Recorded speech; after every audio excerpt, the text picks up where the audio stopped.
cara tsisy velon-tegna. Anao mitiako zaho sandera.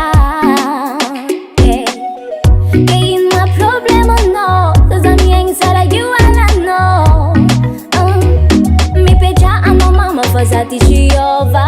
Olagnoly zegny raha asanao. Komba mety anao mangovalao. Fa za karaha ty fa tsy haiko agnova.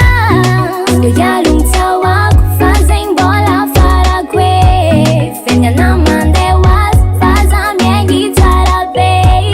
Tsy tsara zegny ga ka mila magnova jery. Sa mbola amin'inazy sa mijinjina fafine. Mialogno tsawako mbola zegny tsawako. Anao mahita za maigny fa tsy tô tsy vitan-draka raha igny. No mivolagna feaignako isan'andro. Mivoleza anao ngia fa zegny tsy tiako. Anao zakeko, anao zakeko mivoleza. Fianagnanao tova tsara fa nina io efa sava. Fianagnanao tova tsara fa nina efa sava. Mialogno tsawako fa zegny mbola farako e. Fiaignana mandeha hoazy fa za miaigny tsara be.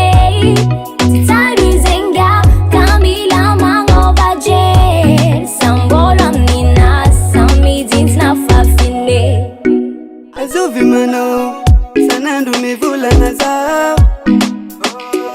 Mifosafosa olo vo mifomandregna. Nagnino marô karaha olo tsisy taba.